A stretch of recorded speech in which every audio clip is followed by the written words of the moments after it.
안녕하세요. 저는 한 아이의 엄마로 살고 있는 30대 초반의 여자입니다. 우리는 살아가면서 자꾸 큰 실수를 하면서 살아가는데요.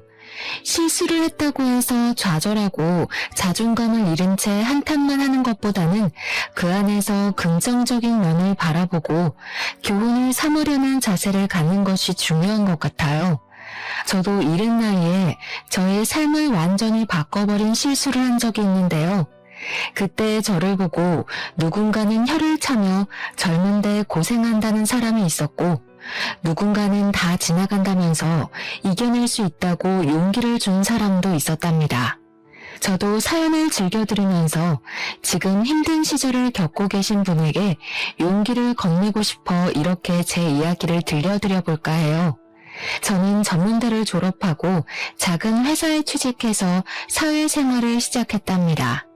제가 고등학교에 들어가자마자 어머니가 병으로 돌아가셔서 아버지가 회사를 다니시며 저를 힘들게 키워주셨죠. 그래서 저는 고생하시는 아버지를 위해 독립하고 싶은 마음에 또래보다 빠르게 취직을 했답니다.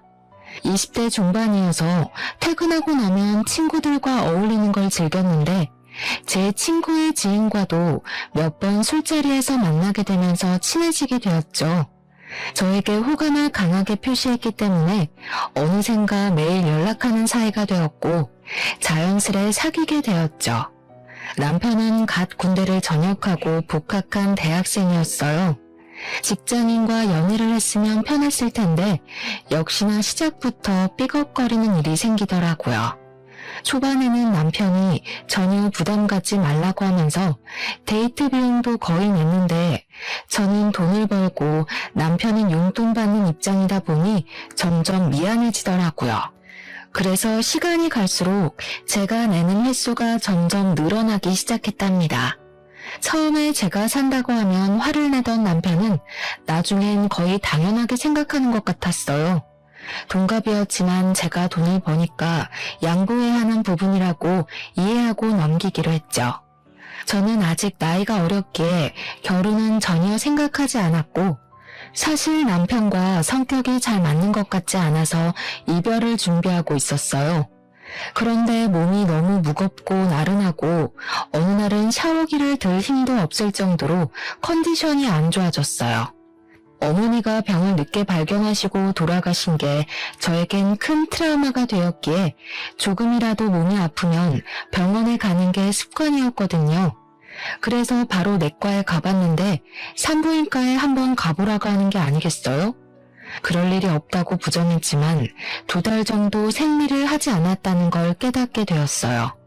저는 남편과 함께 산부인과에 가게 되었고 임신 6주라는 걸 알게 되었죠. 아직 하고 싶은 것도 많은 어린 나이에 너무 갑작스럽게 찾아온 아기 때문에 저는 충격을 받았어요. 당장 아버지한테 말씀드리기도 너무 민망하고 죄송스러웠고요. 남편은 소중한 생명인데 우리가 지켜야 한다며 바로 결혼을 하자고 하더라고요.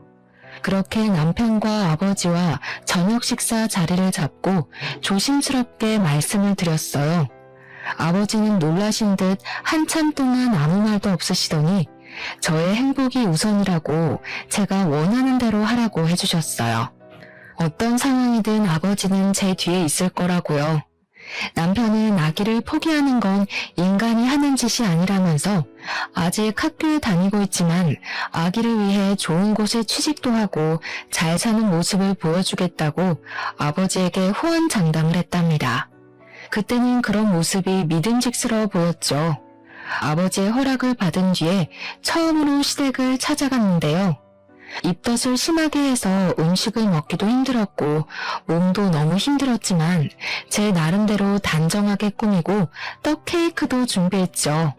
시댁은 작은 평수의 아파트였는데 현관문 앞에 서자 너무 긴장돼서 머리가 어질어질한 정도였어요. 저녁 식사 시간이었는데 들어가자마자 된장찌개 냄새가 훅 끼쳐서 토악질이 나오더라고요. 제가 입덧이 심하니 아무것도 먹고 싶지 않다고 남편에게 말을 해놨었는데 말이죠. 제가 손으로 입을 막고 있는 걸 본 어머님이 저를 싸늘하게 쳐다보시더라고요. 저녁 먹을 시간에 안 먹을 수도 없고 그렇다고 빵 쪼가리를 먹을 수도 없어서 그냥 밥 차렸다. 그렇게 냄새가 나면 넌 베란다에 잠깐 나가 있어라. 반기시지 않을 거란 예상은 했었지만 이렇게 처음 만난 순간부터 푸대접을 할지는 상상도 못했답니다. 저는 괜찮다고 말하고 소파 구석에 앉았어요. 남편은 너무 배고프다면서 어느새 식탁에서 혼자 밥을 먹고 있더라고요. 아버님은 저를 쳐다보지도 않으시고 텔레비전만 보고 계셨죠. 그때 시모가 제 앞에 와서 섰답니다. 지금 몇 주나 됐다고? 아직 수술할 수 있는 시기 아니니? 나이도 어린 것들이 무슨 배짱으로 결혼을 하고 애를 낳겠다고 찾아와? 쟤 애 아직 대학 졸업도 안 했어. 넌 뭐 어디 콧구멍만한 회사 다닌다면서? 아 엄마, 무슨 그런 소름 끼치는 소리를 해. 우리 아기인데 당연히 낳아서 키워야지. 그리고 나 금방 졸업이야. 바로 대기업 취직할 거니까 걱정하지 마. 다들 취직 안 된다고 난린데 네가 뭔 수로 한 번에 대기업에 취직을 해. 너 쟤랑 결혼하면 인생 뻔하게 보이니까 하는 소리야. 애 키워야 된다고 아무 회사나 들어갔다가 40대고 50대는 거야. 넌 형이 그 좋은 회사 들어가려고 얼마나 스펙을 쌓고 노력을 했는지 다 봤으면서 그런 소리를 해? 어머님은 저를 마음에 안 든다는 표정으로 바라보시며 혀를 끌끌 차시더라고요. 엄마가 일찍 돌아가셨다며?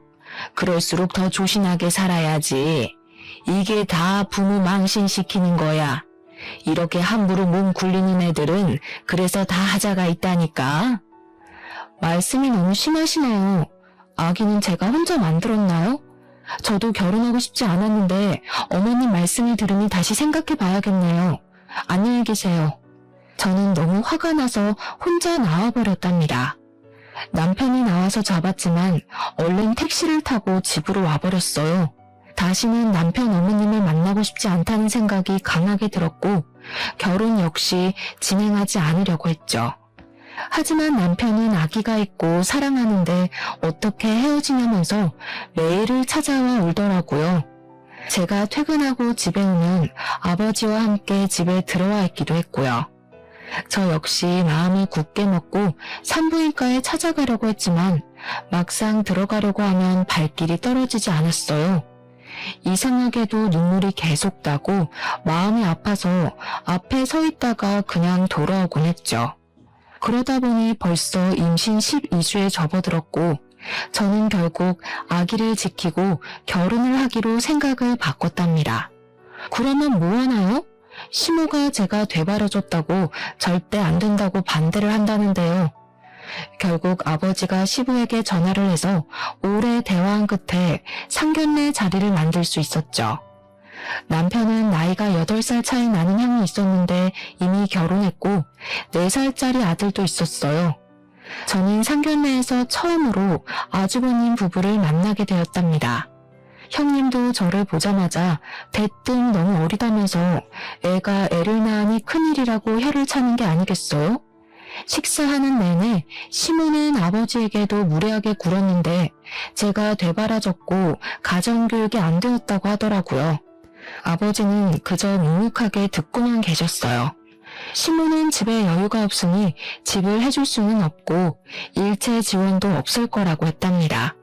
둘이서 살고 싶어 사는 거니 월세로 시작해서 살아야지 별 수 있겠냐 하더라고요. 그 말을 듣고 있는 아버지도 안타깝고 제 처지도 불쌍하게 느껴졌어요. 축복받으면서 결혼하고 신혼집을 예쁘게 꾸미는 꿈은 어느 여자에게나 있기 마련이잖아요. 어린 나이에 갑자기 한다고는 해도 저는 제가 이런 대우를 받으면서 결혼을 하게 되리라곤 상상도 하지 못했답니다. 결국 아버지가 보증금을 마련해 주셔서 투룸의 월세로 신혼집을 마련하게 되었죠. 결혼식도 가장 기본으로 단촐하게 했고 시모는 남보기 부끄럽다면서 지인들에겐 연락도 안 하고 가까운 친척들만 불렀더라고요. 남편도 친구가 별로 없다면서 10명도 안 왔죠. 오히려 제 하객이 더 많을 정도였답니다. 더욱 기가 막혔던 건 형님의 태도였는데요. 제가 신부 대기실에서 회사 사람들과 인사하느라 정신이 없는데 옆에 서서 계속 저를 지켜보고 있더라고요. 그러더니 제 옆으로 와서 요즘 세상에 신혼을 투룸 월세로 시작하는 게 진짜 드문 일인데 어떻게 하냐고 자기가 너무 속상하다는 말을 꺼내는 거 있죠. 옆에 있던 회사 동료들이 놀라면서 제 눈치를 보는데 너무 부끄럽고 화가 나더라고요.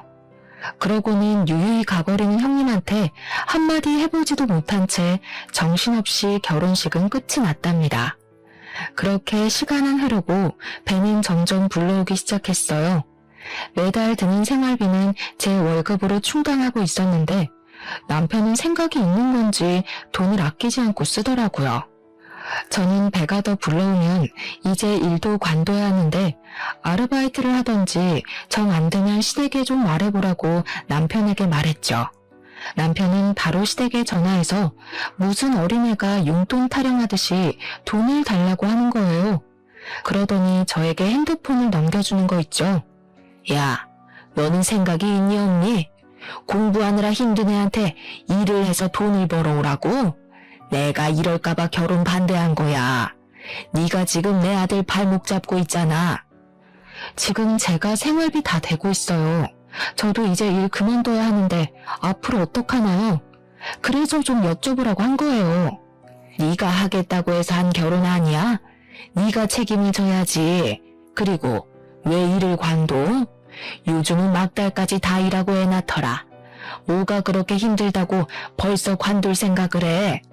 임신한 저는 새벽부터 준비해서 일 가야 하는데 아드님은 수업이 다 오후라고 천하태평이에요. 그럼 아침 시간이 비면 잠깐 아르바이트 할 수 있는 거죠. 왜 제가 다 해야 돼요?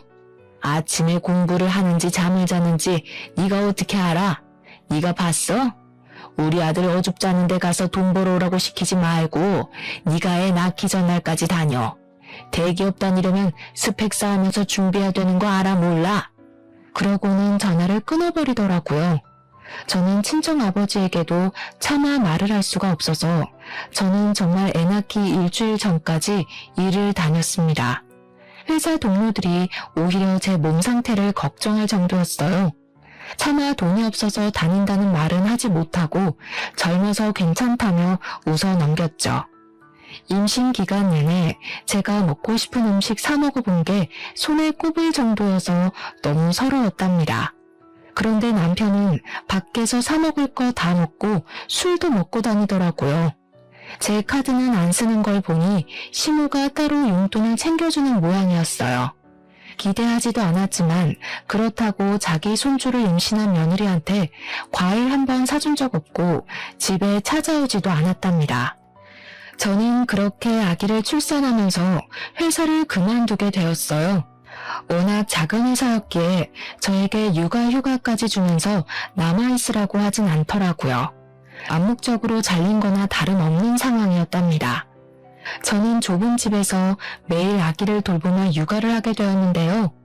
책을 읽으면서 준비를 했는데도 막상 진짜 아기를 키우자 너무 힘들고 어렵더라고요.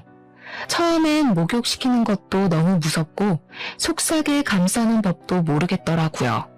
이럴 때 남들처럼 친정엄마가 함께 도와주고 알려주면 얼마나 좋았을까 하는 생각에 서러움이 밀려왔죠. 시부모는 아기를 낳은 당일에 병원에 와서 손주 얼굴만 쓱 보고는 저는 보지도 않고 가버렸다네요.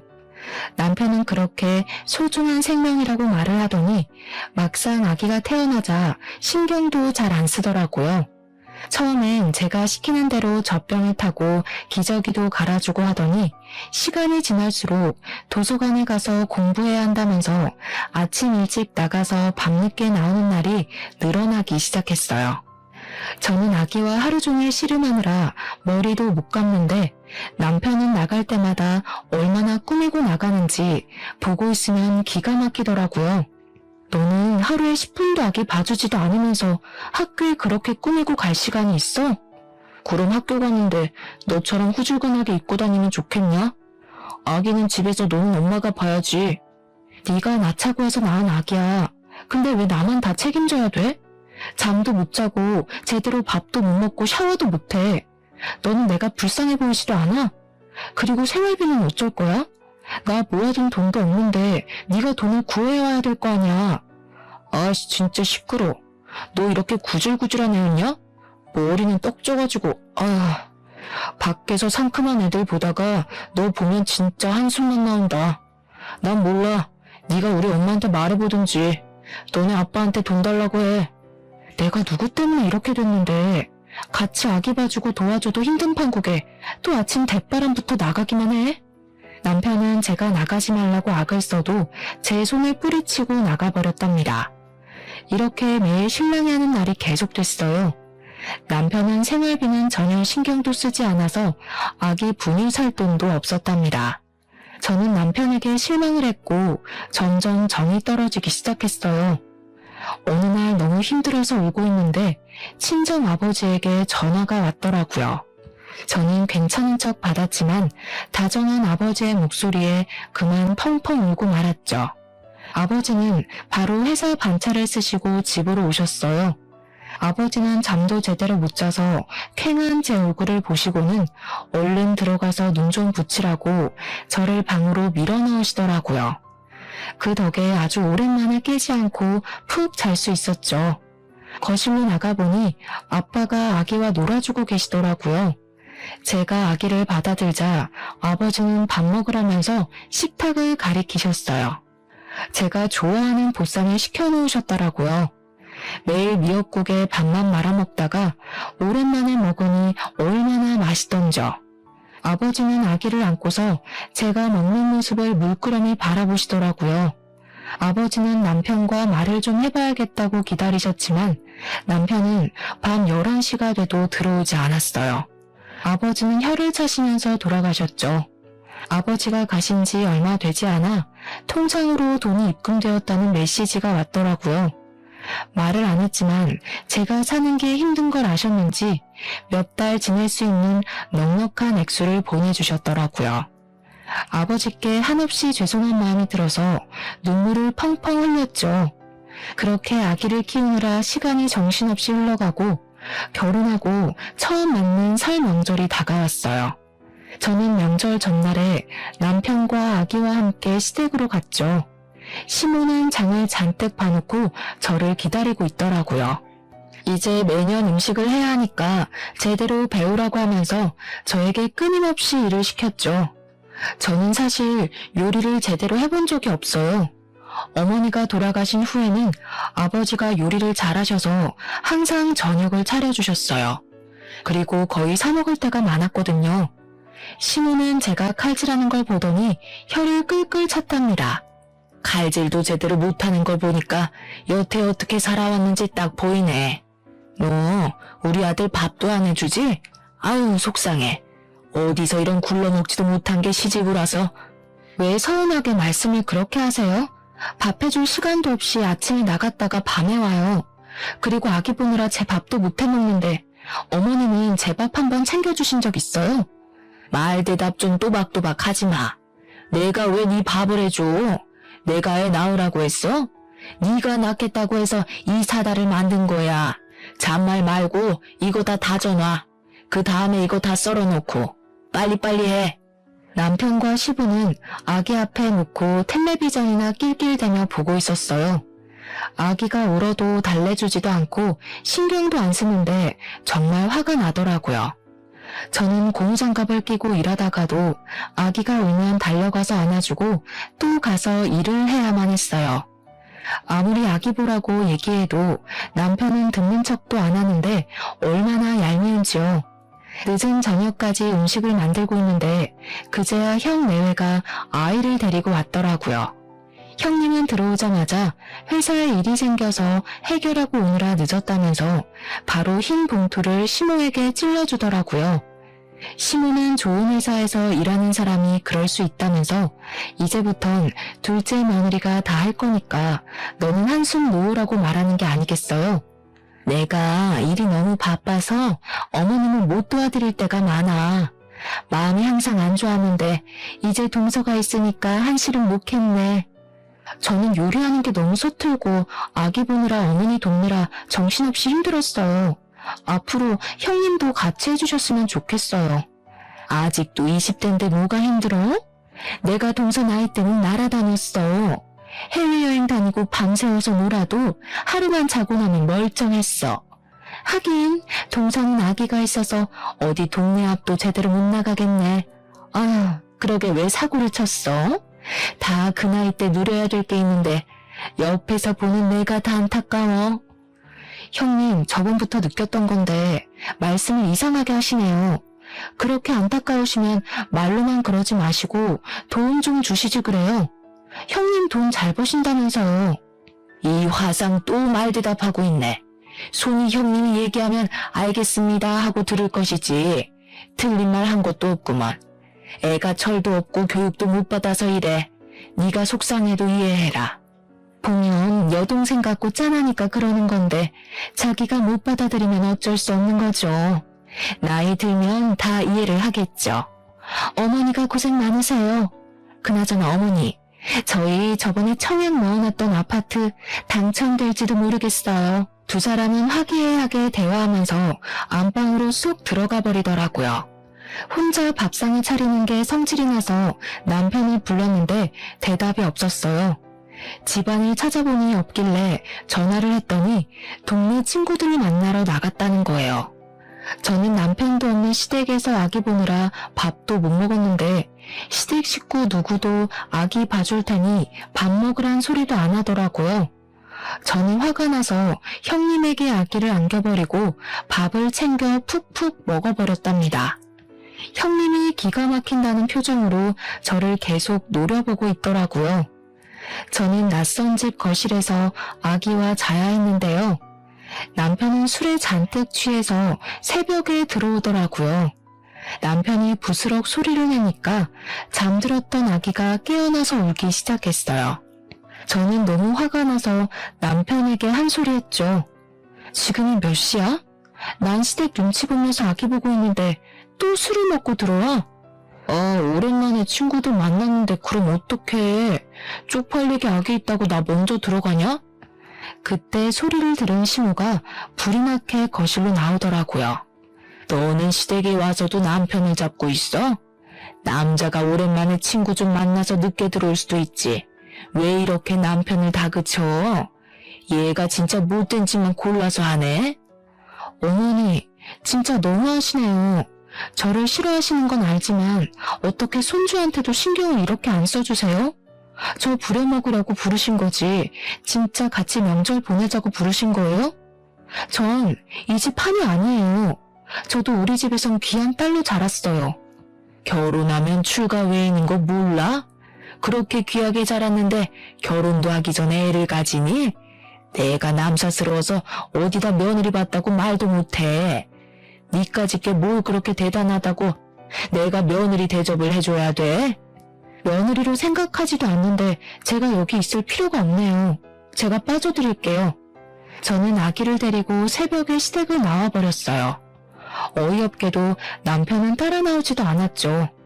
저는 곧장 택시를 타고 친정집으로 갔답니다. 집 안으로 들어가니 아버지는 아직 자고 계셨어요. 고소한 젖냄새며 갖은 음식 냄새가 퍼져있는 시댁과는 다르게 너무 고요하고 쓸쓸한 집안 풍경에 목이 메어왔죠. 제가 시댁에서 안 해본 음식을 하고 있을 때 혼자 멀거니 집에 계셨을 아버지를 생각하니 먹먹해졌답니다. 기척을 듣고 나오신 아버지가 저를 보고 깜짝 놀라시더라고요. 남편은 어디 있냐는 말을 하셔서 대수롭지 않은 말투로 싸워서 집으로 와버렸다고 했죠. 저는 아기와 아버지와 함께 시장에 가서 명절 지날 음식 재료들을 사서 떡국도 끓이고 반찬도 좀 했답니다. 아버지가 주방에 한 번도 안 들어오게 키웠는데 어느새 결혼해서 아기도 낳으니 떡국도 곧잘 끓인다고 칭찬을 해주시더라고요. 저는 그렇게 명절 내내 아버지와 보냈답니다. 친정에 와서 지내니 어찌나 마음이 편한지 신혼집으로 돌아가기가 끔찍하게 싫더라고요. 심지어 남편은 연락 한 통도 없고 친정으로 찾아오지도 않았죠. 그래서인지 더 가기가 싫어서 며칠 더 친정에 머물렀어요.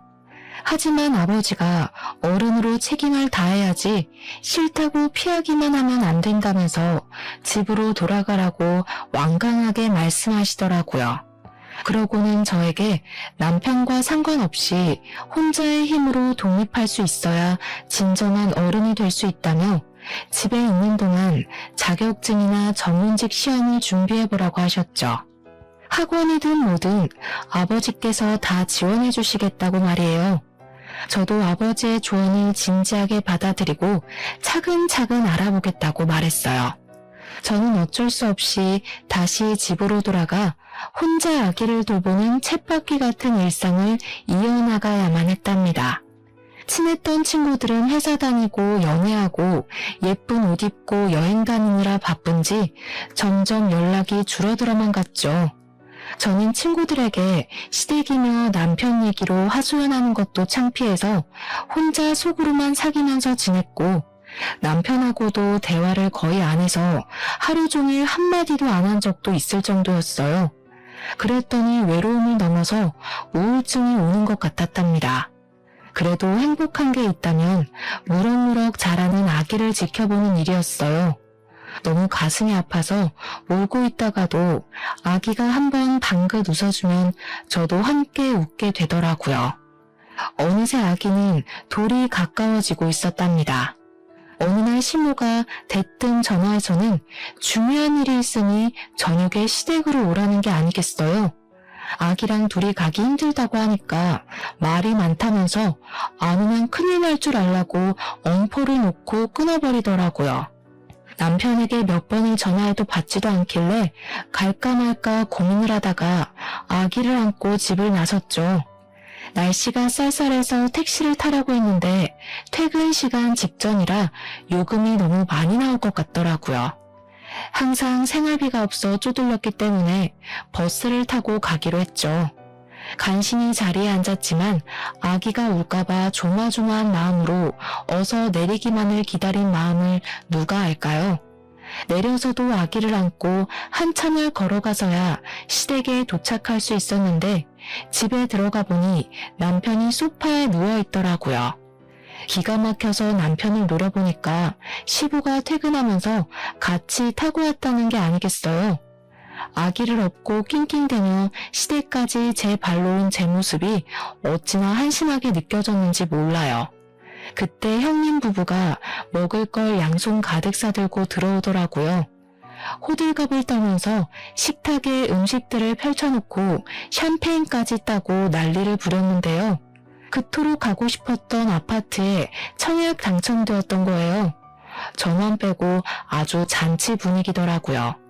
그 와중에 평소 음식이라면 환장하는 남편이 먹지도 않고 핸드폰만 들여다보고 있더라고요. 도대체 뭘 하는지 혼자 피식거리는데 기분이 싸하더라고요. 동서는 청약이 뭔지는 알아? 젊은 시절은 금방이야. 나이 들 때를 준비해야지. 언제까지 그 좁은 투룸 월세를 살려고 그래? 저도 회사 다닐 때 청약 들어놨어요. 남편이 돈을 벌어야 저축이라도 하죠. 학교 졸업할 때는 다 돼가는데 언제 취직을 할까 저도 답답해요. 서방님이야 우리 남편 머리 닮았으면 좋은데 취직하시겠지. 어쨌든 청약 잘 들어놔. 언젠가는 우리처럼 아파트도 사고 남부럽지 않게 살아야지. 나중에 늙어서 우리한테 손 벌릴까봐 무섭다. 지금도 10,000원 한 장 안 주시면서 늙으면 도와주실 마음은 있으세요? 동정하시려거든 돈으로 부탁드릴게요, 형님. 요즘 젊은 사람들하고는 무서워서 대화를 못하겠어. 아님 동서가 유별나게 속이 뾰족한 거야? 아기 생각해서 열심히 살아. 요즘엔 부모가 가난하면 아이가 제일 상처받아. 우리 딸 봐. 얼마나 밝고 예쁘게 컸어? 요즘은 부모 경제력이 아이 얼굴에 나타나는 법이야. 형님, 저한테 막말하는 건 참아도 우리 아기한테 함부로 말하지 마세요. 내가 소리를 삑 지르자 형님이 눈을 동그랗게 뜨는 표정을 짓더니 고개를 절레절레하며 주방으로 들어가 버리더라고요. 남편은 바로 옆에 있으면서도 어떤 대꾸도 안 하고 핸드폰만 들여다보고 있었죠. 시간이 지나도 저와 아기에 대한 대우는 달라질 것 같지 않았어요. 제가 엄청 부자가 되지 않는 한 더욱더 무시할 것 같았죠. 너무 속이 상해서 음식도 거의 먹지 않고 서둘러 집으로 돌아와 버렸답니다. 경제적인 문제는 결혼 생활 내내 저를 괴롭혔어요. 저는 급할 때마다 어쩔 수 없이 아버지에게 부탁을 해야만 했고요. 그래도 월세는 시댁에서 주는지 남편이 내고 있었는데요. 어느 날 집주인에게 전화가 왔는데 월세를 2달이나 밀렸다고 하는 거 아니겠어요? 너무 놀라서 남편에게 전화하니 옆에서 시끄러운 소리가 들리고 여자 목소리도 들리더라고요. 도저히 시끄러워 통화를 할 수가 없어서 당장 집으로 오라고 소리를 질렀답니다. 하지만 남편은 또 밤늦게 나타났어요.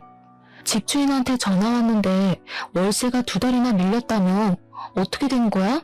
집에서 월세 받는 거 아니었어? 아니, 쓸 돈이 모자라서 잠깐 썼어. 나도 학교 다니려면 돈이 있어야 되잖아. 유지비도 필요하고. 뭐? 유지비? 개똥 같은 소리 하네. 지금껏 아기 기저귀 하나 지 돈으로 사본 적이 없는 게 머리에 똥 만든 게 무슨? 야, 너 남편한테 말 다 했어? 너 내가 우리 엄마한테도 말 대답하는 거 다 참고 아무 말도 안 하고 있었는데 너 진짜 안 되겠다. 연애 때랑 완전히 딴판이야. 너 나 속였냐? 네가 날 속였겠지. 너네 엄마가 나 무시하고 상처 주는 말 하는 건 안 들리니? 너 당장 나가서 편의점 알바라도 해서 돈 벌어와. 아님 너네 엄마한테 말해서 월세 당장 내거나. 아 싫어. 네가 말하든지 말든지 난 몰라. 쫓겨나면 그만이지. 넌 너네 집으로 가고 난 우리 집으로 들어가서 살던가. 아님 너네 아빠한테 좀 말해보던가. 장인어른 월급 많이 받으시잖아. 남편은 방으로 문을 쾅 닫고 들어가 버리더라고요.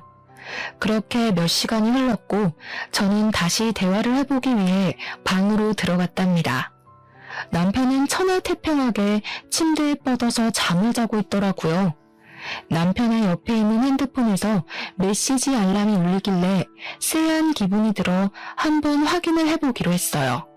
아니나 다를까 어떤 여자와 깨볶는 메시지를 끊임없이 보내고 있더라고요. 여자의 프로필 사진을 보니 남편과 둘이 찍은 사진을 대문짝만하게 걸어두기까지 했더라고요. 저는 계속 핸드폰만 보는 남편을 보면서 어느 정도 심증이 있었기에 크게 충격받지도 않았답니다. 저는 재빠르게 저의 핸드폰으로 다 옮겨 담고 남편을 흔들어 깨웠죠. 너 이거 뭐야? 남편 노릇도 안 하면서 너 지금 바람까지 피워? 야, 남의 핸드폰을 왜 봐? 너 이거 범죄야? 이게 진짜 못된 짓만 골라서 하네. 나 진짜 지겨워서 이렇게 못 살겠다. 아 진짜 지긋지긋해.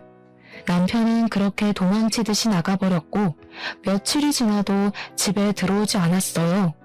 그러던 어느 날 누군가 배를 누르기에 봤더니 시모가 찾아온 게 아니겠어요. 시모는 집 안에 들어서자마자 혀를 끌끌 차시더라고요. 내가 이럴 줄 알았어. 애 키우는 집이 이렇게 더러워도 되냐? 근본이 안 된 어미한테서 저게 뭘 배운 거야?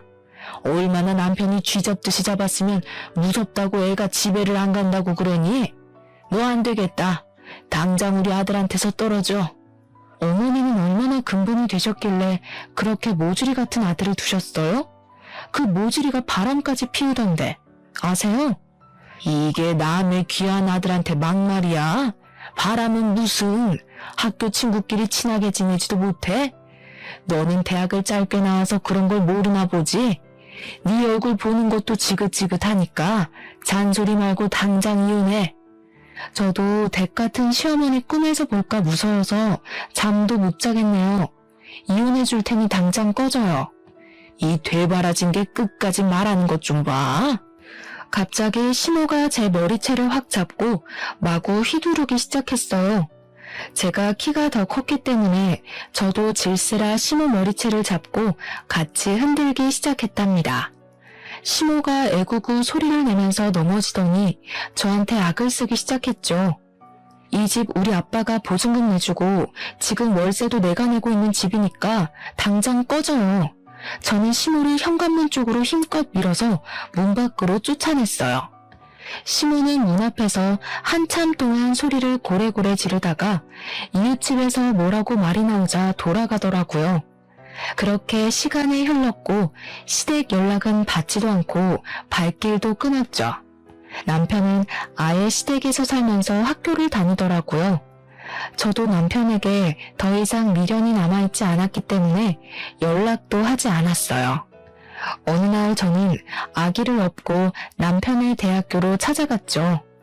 남편 학과 건물 앞에서 점심시간까지 기다렸는데 건물 안에서 남편이 한 여자와 손을 잡고 나왔어요. 아주 풋풋한 캠퍼스 커플이 따로 없더라고요. 남편이 저를 발견하자 깜짝 놀라 여자를 잡은 손을 빼고 뒤로 물러서더라고요. 저는 여보라고 크게 소리치며 남편에게로 빠르게 걸어갔답니다. 저는 남편에게 아기를 팍 안기고 옆에 있던 상간녀에게 다가가서 다짜고짜 머리채를 휘어잡았어요. 너 얘가 유부남의 애까지 있는 거 알아 몰라? 알면서도 만나는 거야? 나요, 아파요. 난 진짜 몰랐어요. 정말이에요. 남편은 아기를 안고 있어서 상간녀에게 가지도 못하고 발만 동동 구르고 있더라고요. 저는 상간녀를 거칠게 밀어 넘어뜨렸어요. 상간녀가 헝클어진 머리를 수습하며 일어나더라고요. 상간녀가 남편 앞으로 가서 남편 머리가 돌아갈 정도로 뺨을 세게 내리치더라고요. 오빠 진짜 유부남이야? 이 거지 같은 게 진짜? 나이도 많은 게 하도 불쌍해서 매달려서 만나줬더니 쪽팔려. 어느새 우리 주변을 많은 사람들이 둥글게 에워싸고 있었답니다. 상간녀는 씩씩거리면서 사람들을 해치고 가버렸어요. 저는 남편 멱살을 잡고 애는 안 보고 바람이나 핀다며 소리소리를 질러댔죠. 점점 더 많은 사람들이 몰려들었고 남편은 충격을 받았는지 얼굴이 하얗게 질리더라고요. 결혼식에 온 친구들이 별로 없을 때부터 느끼긴 했었지만 남편은 학교에는 결혼했다는 사실을 철저히 감춰왔던 거죠. 제가 남편 멱살을 놓자 남편이 다리가 풀렸는지 스르르 주저앉더라고요. 저는 남편에게서 아기를 뺏어 안고 웅성웅성대는 사람 속을 유유히 헤치고 나왔답니다. 그게 남편을 본 마지막 모습이었죠. 저는 남편을 찾아가기 전에 이미 이혼 서류를 시댁에 보내놓은 상태였고 위자료는 받을 생각도 하지 않았어요. 그저 아기의 친권과 양육권만 갖고 깔끔하게 남편과 시댁과의 인연을 끊기로 결심했거든요. 남편과 싸우면서 질질 끌기보다는 하루라도 더 빨리 새로운 인생을 시작하는 게 더 현명하다고 생각을 했으니까요. 저는 사실 예전에 아버지의 충고를 듣고 아기와 둘이서 살려면 무슨 일을 해야 할까 생각하다가 공무원 시험을 준비하기 시작했거든요. 아기가 잠든 밤부터 새벽까지 강의를 들으면서 공부하고 낮에 틈틈이 복습하면서 치열하게 공부를 했답니다. 시험에 합격해야 이혼을 할 수 있다는 목표를 세우니 어느 때보다 독하게 공부에 전념하게 되더라고요. 그렇게 저는 짧은 시간 안에 공무원 시험에 합격할 수 있었어요. 가장 낮은 급수였지만 합격 발표가 났을 때는 그동안에 힘들었던 시간을 보상받은 듯이 행복했답니다. 그렇게 공무원이 되어 근방의 주민센터로 발령받아 일한 지도 5년의 시간이 흘렀어요. 아이는 벌써 초등학교 입학을 앞두고 있었고 저는 친정집에서 아버지를 모시고 살면서 평안한 일상을 보내고 있었죠. 그러던 어느 날 제가 일하는 노인복지팀 창구에서 낯익은 목소리가 들려오더라고요. 저는 7급 주사부였기 때문에 직접 주민들을 응대하진 않고 안쪽에서 일을 하거든요. 슬쩍 가봤더니 세상에 시모 얼굴이 보이는 게 아니겠어요. 예전에 비해 너무 주름이 많고 옷차림도 초라해진 시모가 기초 수급을 받기 위해 상담을 하고 있었답니다. 하소연하는 걸 들어보니 2년 전에 첫째 아들이 교통사고가 나서 반식물인간이 되었다고 하더라고요. 며느리는 사고 난 지 몇 개월 만에 아파트 명의도 자기 이름으로 돌려놓고는 이혼 소송을 해서 의식도 없는 남편을 상대로 이혼을 하고 발길을 끊어버렸다네요. 그 충격으로 시부도 중풍이 맞아 집에 누워있어 시모가 다 병수발을 해야 하는 상태라더군요. 저는 직원에게 메시지를 보내서 다른 아들은 없냐고 물어보라고 했죠. 그 얘기를 들은 시모가 한숨을 푹 내쉬더라고요. 아유, 그놈 말은 하지도 말아요. 졸업 남겨두고 학교를 안 나가서 결국 졸업도 못하고 지금까지 백수로 지내고 있어요. 사실 결혼을 한 번 했었는데 그래도 걔랑 둘이 살았으면 지금 이렇게까지는 안 됐을 텐데. 손주도 있는 마당에 우리 집안 대를 이을 아이 얼굴도 못 보고 살아요. 그러게 며느리한테 좀 잘하지 그러셨어. 제 목소리를 들은 시모가 깜짝 놀라 고개를 들더라고요. 그리고는 저를 보고는 믿기지 않는다는 듯이 주위를 두리번거렸답니다. 네가 왜 거기 들어가 있어? 네가 여기서 일할 애가 아닌데. 너 공무원도 아니잖아. 저 공무원 맞는데요? 여기서 일한 지 5년이나 됐는데 세상 참 좋네요. 그렇죠? 말씀 안 드렸었는데 저 공무원 시험 합격하고 바로 이혼한 거예요. 어쨌든 제가 복지 담당이라 사정 들어보니 딱하긴 한데 장성인 아드님이 집에 계시고 재산 여부도 먼저 조사를 먼저 해봐야 할 것 같네요. 네가 진짜 공무원이 됐단 말이야? 그럼 우리 손주는 지금 어디 있니? 내가 한 번만 만나보면 안 될까? 내가 너한테 못되게 군 거는 미안하게 생각한다. 그래서 내가 지금 벌을 받고 있나 보다. 다 지나간 얘기니까 그런 말할 필요는 없고요. 그쪽 손주가 아니고 제 아들이니까 관심 꺼주세요. 기초수급자 선정 결과는 우편으로 갈 테니까 기다리시면 됩니다. 제가 등을 돌리려고 하자 시모가 얼른 제 손을 잡는 게 아니겠어요? 저는 얼른 거칠게 손을 빼냈답니다. 내가 정말 미안하다. 한때는 그래도 부부였는데 우리 아들 한번 다시 만나보면 안 될까? 너를 만나면 정신 좀 차릴지 누가 아니. 말도 안 되는 억지 부리는 건 여전하시네요. 전 그쪽한테 항상 고마운 마음 가지고 살고 있어요. 저한테 그렇게 모질게 대해주셔서 제가 이혼을 할 수 있었네요. 저는 차갑게 돌아서서 사무실 안쪽으로 들어가 버렸답니다. 직원 말로는 한참을 대기 의자에 앉아서 훌쩍거리다가 돌아갔다고 하네요.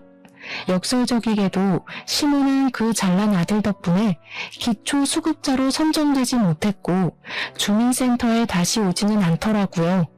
저는 처음 일을 시작할 때보다 직급도 많이 올라서 더욱 바쁘게 일하고 있답니다. 같은 주민센터에서 일하고 있는 현재 남편과 설레는 연애도 시작하게 되었어요. 저는 아이도 있기에 다른 인연을 만나려는 생각은 전혀 하지 않고 있었는데요. 남편도 이혼의 아픔이 있어서 저를 잘 이해해 주어서 마음을 열게 되었네요. 전 남편과는 다르게 듬직하고 자상한 모습에 제 아들도 잘 따르고 있답니다. 인생을 살면서 옆자리에 누군가 있든 없든 항상 나 자신의 중심을 지키는 게 중요한 것 같아요. 예전에 저는 너무 어렵기도 했지만 누군가의 관심을 받는 게 좋아서 저의 행복보다는 그 사람의 행복을 따랐던 것 같더라고요. 한 번의 아픔을 겪었지만 다 이겨내고 나니 이제는 저도 저만의 중심을 잘 잡을 수 있는 어른이 되어가고 있는 것 같아요. 앞으로도 다른 사람에게 휘둘리거나 흔들리지 않고 저와 아이의 행복만을 생각하면서 살아가려고 한답니다. 여러분도 놓쳐버린 행복을 꽉 잡고 즐거운 인생을 사시길 바라면서 제 사연을 마치겠습니다. 들어주셔서 감사합니다.